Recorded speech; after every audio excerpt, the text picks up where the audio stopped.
Tonight on First at 9 this Friday the 28th of June 2024. Detaining the detainer. Former MP Honika Premachandra sentenced to 3 years rigorous imprisonment over 2015 abduction incident. Herculean achievement. Foreign Minister Ali Sabri applauds Sri Lanka's diplomacy for being able to treat all bilateral creditors equally. Expresses confidence in reaching final agreements with the bondholders. Investment boom. Political and economic stability made renewable energy project biddings more competitive, says the Minister of Power and Energy. ඔබේ විශ්වාසය දෙනු සෙන්සුරයින් දැන් ළඟමැති ෆාමසියෙන් ලබාගත හැක. මේ වෙලාවේ රනිල් තමයි. From Derana, this is Derana First at 9. Live from Studio 24 in Colombo. Good evening and welcome to Derana First at 9. I'm Aditya Singh joining you live with the latest in Sri Lanka and around the world. Now on your top story this evening, former Member of Parliament Honika Premachandra was sentenced to 3 years rigorous imprisonment by the Colombo High Court. Premachandra was sentenced after being found guilty of abducting and illegally detaining a youth on the 21st of December 2015. Premachandra was found guilty on 18 charges and the Colombo High Court ordered that a fine of 20,000 rupees be imposed for each charge. Further, the court also held that if the former MP defaults on her payments, an additional 6 months imprisonment will be imposed on each charge. On the 21st of December 2015, former parliamentarian Honika Premachandra was charged with being involved in the abduction of a youth in Dematagoda. Subsequent to preliminary investigations into the incident, the Attorney General filed 29 indictments in the Colombo High Court against former MP Honika Premachandra and 8 of her bodyguards. Indictments include abduction and the intention to illegally detain an individual, being a member of an illegal assembly aimed at illegally detaining an individual, and aiding and abetting abduction. When the matter was taken up, 8 bodyguards of the former MP pleaded guilty, prompting the court to order a prison sentence suspended for 12 years and a fine of 165,000 rupees each. However, the hearing of indictments against Premachandra continued as she refused to plead guilty. Delivering the judgment, Colombo High Court Judge Amal Ranaraja held that the accused former MP was guilty of 18 indictments. Representing the state, Deputy Solicitor General Janaka Bandara, who presented his submissions before the Colombo High Court judge, said that the accused, who was a parliamentarian representing the government at the time, has breached public trust through her actions, and added that she could be incarcerated for 69 years since she was found guilty of 18 indictments. The Deputy Solicitor General urged the High Court judge to deliver a verdict that would reflect the gravity of the crimes committed by the former MP. However, attorney for the former MP President's Counsel Anura Kumara, who highlighted that a long-term prison sentence might affect the well-being of the defendant's children, who are aged 3, 4 and 5, requested that the court relax the prison sentence against her. Considering the facts presented before court, Colombo High Court Judge Amal Ranaraja sentenced her for 3 years of rigorous imprisonment. Premachandra was also ordered to pay 20,000 rupees for each charge that she was found guilty of. The order also stated that if former MP Premachandra defaults on her payments, an additional 6 months of imprisonment will be imposed on each charge. The counsel for the former MP, however, revealed that an appeal will be lodged with the appeals court regarding the matter in due time. Crunchy goodness for hunger on the go. Now, while welcoming the agreements Sri Lanka reached with its bilateral creditors, Japanese ambassador to Sri Lanka, Mizukoshi Hideaki, says that the Japanese government expects that Sri Lanka will implement equal and equitable debt treatment in a transparent manner. He made those comments while addressing the media following an event in Colombo. We welcome the final agreement reached between the Official Creditor Committee, OCC, co-chaired by Japan, France and India, and the Government of Sri Lanka on the Memorandum of Understanding that outlines the details of Sri Lanka's debt treatments. With the aim of resolving Sri Lanka's debt issues, Japan established and led the OCC as a coordination framework, including non-Paris Club creditors for the first time in debt restructuring for middle-income countries. The final agreement reached with Sri Lanka under this framework is a significant milestone. Japan hopes this case will serve as a leading example for addressing future debt issues in other middle-income countries. Japan expects Sri Lanka to implement an equal and equitable debt treatment in a transparent manner with other creditor countries and private creditors. Furthermore, we commend the Sri Lankan authorities for their ongoing efforts in implementing the comprehensive economic and social reforms essential to guide the country back to a sustainable path. We reaffirm Japan's continuous and unwavering commitment to supporting Sri Lanka. Horizon Campus 2024 intake. Register now. While Minister of Foreign Affairs, President's Counsel Ali Sabri expressed confidence in achieving agreements with international sovereign bondholders in line with the debt sustainability analysis introduced by the International Monetary Fund. Addressing a media briefing this afternoon, the Foreign Minister highlighted Sri Lanka's ability to treat all creditors equally as a massive breakthrough in Sri Lanka's diplomatic maneuvering amidst concerns surrounding a purported separate treatment for China. Going forward, we have one more negotiations are ongoing on the sovereign debt restructuring, that bond restructuring. That's at an advanced stage. We are very hopeful that it has to be also in line with the IMF debt sustainable analysis. Nothing beyond that. They will not approve it. Without IMF approving it, we will also not agree on that. So therefore, nothing to worry on that. Ultimately, we will achieve the target what we want to achieve on that. So if all that happens, Sri Lanka will regain its ability and start repaying the debts. Minister, could you give us any details of the terms that we have got on the loans? All these documents will be presented to the Parliament on the 2nd in the morning. As far as informations are concerned, some of those things are already available. Capital repayments and the repayments will start in 2028. We did not, in fact, ask for a haircut from the bilateral. Generally, they don't give the haircut. We only asked for a postponement of payment and reduction of coupon. Both those things we have received. That's why I told that it is in line with the IMF debt sustainability analysis, and therefore we are very confident that by the time we conclude this as well as the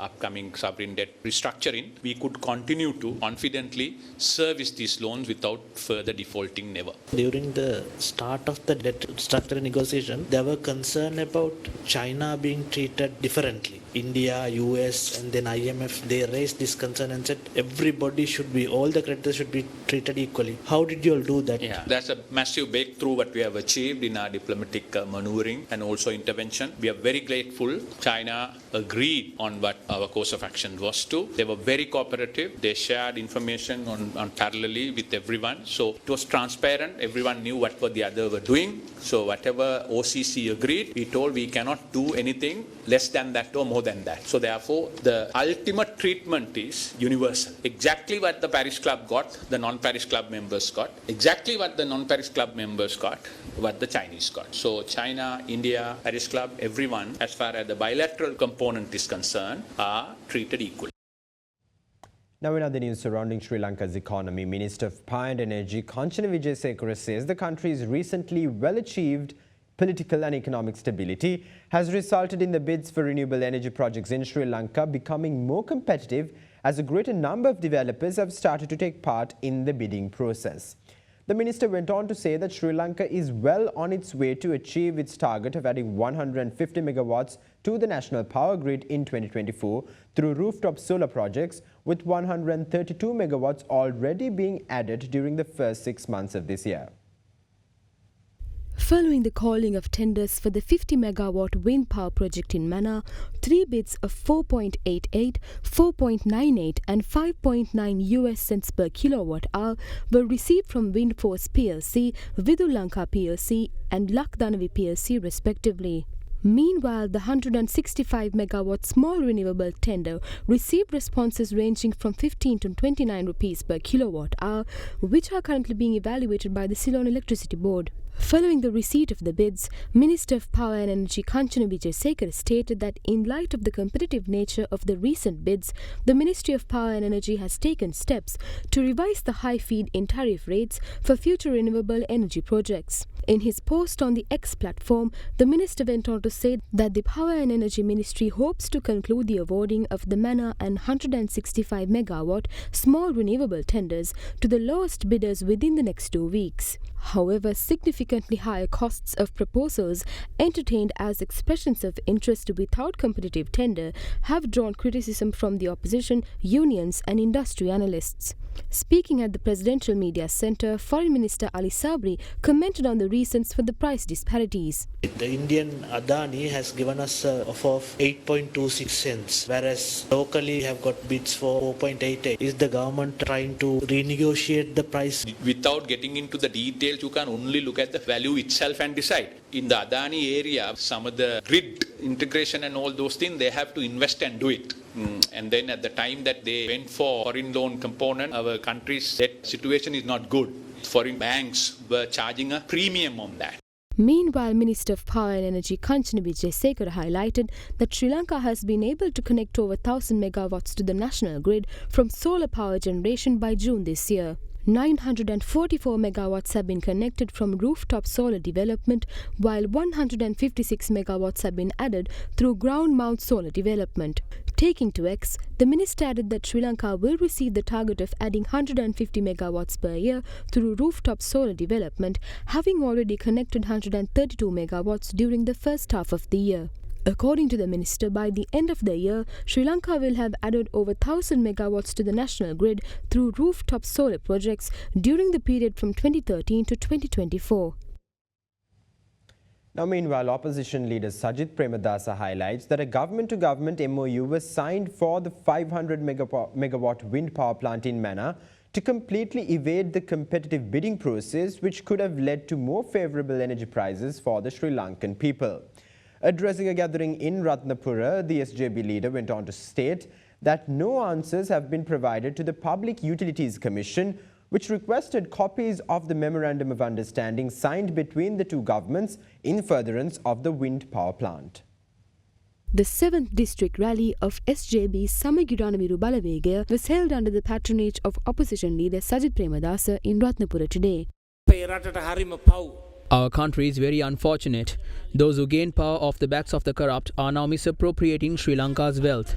They said that they will enter into a government-to-government agreement to build a 500 megawatt wind power plant. By doing so, they completely avoided competitive bidding. The tariff rate agreed for that was 500 megawatt wind power plant is 8.26 cents. The CEB called tenders for 50 megawatts to get competitive offers. The most competitive bid derived through the tender process was 4.8 US cents. The cabinet also allowed the 500 megawatt energy project to proceed with the higher rate. Luckily, the Public Utilities Commission rejected that proposal. The Commission has requested copies of the government-to-government MOU signed in furtherance of the 500 megawatt wind power plant. They have also inquired the Attorney General's opinion on the matter. However, no answers have been provided for those questions. I would like to know which cabinet minister pocketed in the difference between the two prices.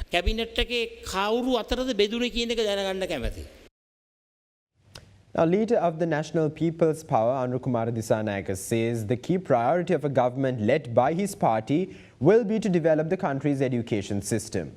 Addressing a public gathering in Batiklo, Disanayake questioned on what other qualifications Sajith Premadasa possessed to be the president of Sri Lanka, other than being the son of a former president and being a leader of a political party.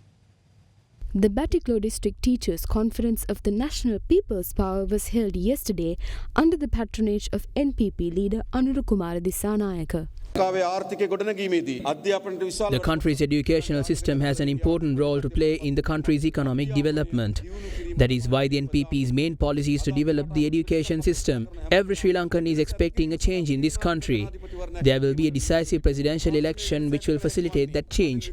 Who can make this change? Can Ranil Wickremesinghe make a change in this country? He's been in politics for 47 years. Has he made a change during that time? He does not have the ability to make a change in this country. Then can we expect a change from Sajith? I have a question to ask from you all. What would happen if Sajith Premadasa wasn't the son of former President Ranasinghe Premadasa? His only qualification to be a leader of a political party and a presidential candidate is that his father is a former president. If his father wasn't a former president, he wouldn't even be appointed to a municipal council. Talking about him any further is only a waste of time. The National People's Power is the only party who can make a change in this country.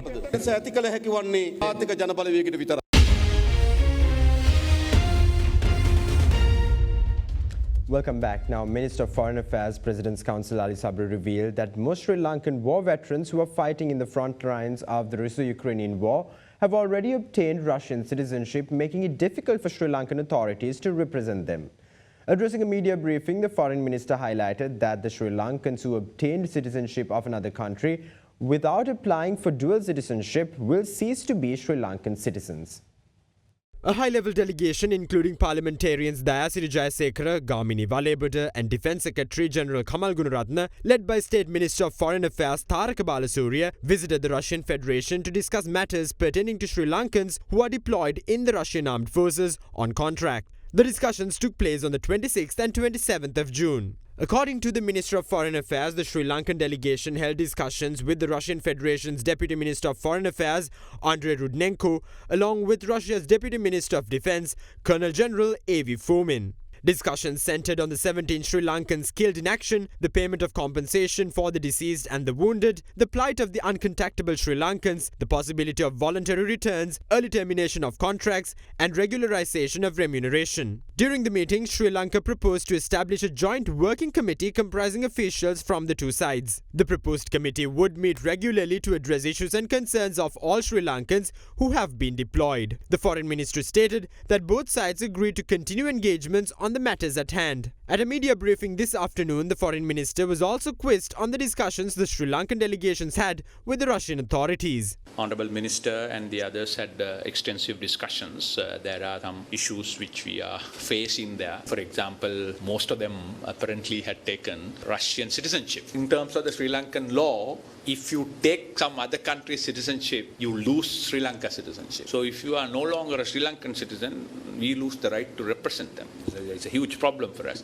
unless they applied for a dual citizenship or something. We are facing some challenges, but I'm sure once we come back, Honourable State Minister of Foreign Affairs and his delegation, once we come back, we will have a full press conference and give you full details. Media release you had yesterday or day before said that you're going to put compensation for the 17 people killed. So what type of compensation? Monetary, and if so, how much? In terms of the information that we have, there are signed agreements. In terms of those agreements, they have agreed a component as to how much, I can't exactly recall, but it's about up to 3 million for injuries of rubles, up to 12 million for death. That's all been signed on that. So I think that's not a problem. They are willing to pay that compensation.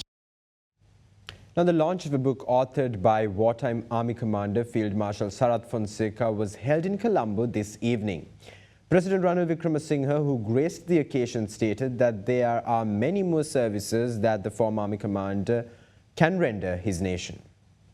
The launch of a book authored by wartime Army Commander Field Marshal Sarat Fonseka was held this evening at the Nelumpakuna Theatre under the patronage of President Ranil Wickremesinghe. The book, titled Army Commander's Promise to the Nation, I Shall Not Leave This War Behind to the Next Commander, chronicles the course of Sri Lanka's 30-year war.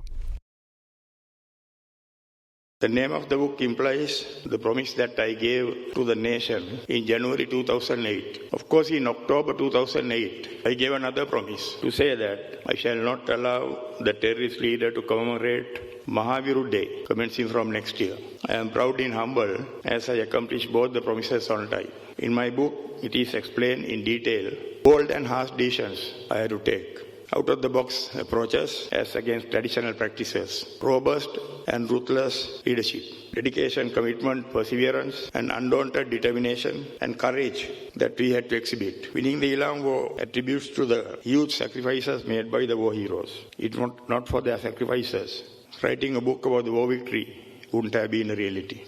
The book is dedicated to all the war heroes who sacrificed their today for the tomorrow of the people of this country. Sarat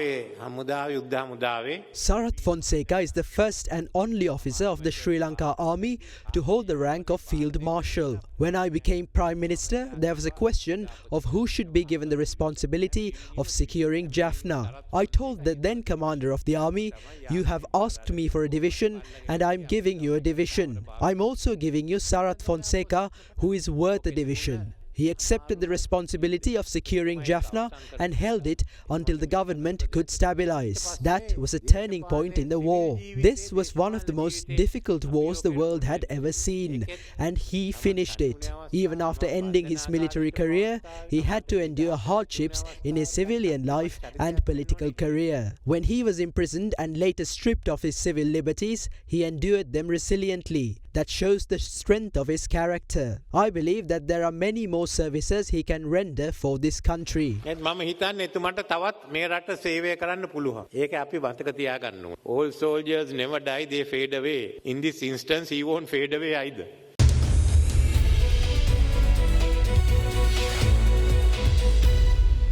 Welcome back now. The Colombo Stock Exchange closed in red today, dragged by energy and consumer staple stocks. The Colombo Stock Exchange all-share price index dropped 0.37% to settle at 12,143.76 points. The index was down 0.86% for the week, marking its third straight weekly fall. Lanka Holdings PLC and Equitable Finance PLC were the top gainers on the index, up 3.5% and 9.5% respectively. The S&P Sri Lanka 20 meanwhile slipped 0.36%, ending at 3,588.54 points. The market turnover rose to 2.23 billion rupees from 1.01 billion rupees in the previous session. The banking sector was the top contributor to the market turnover, while the capital goods sector was the second highest contributor.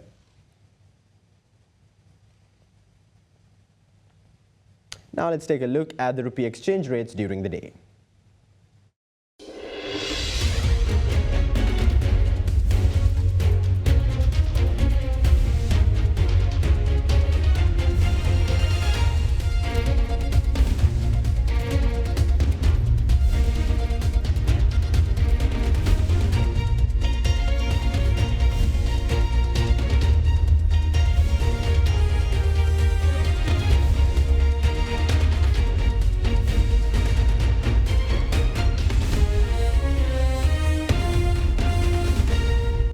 That's all the news we have for you tonight. Thank you. Have a great night.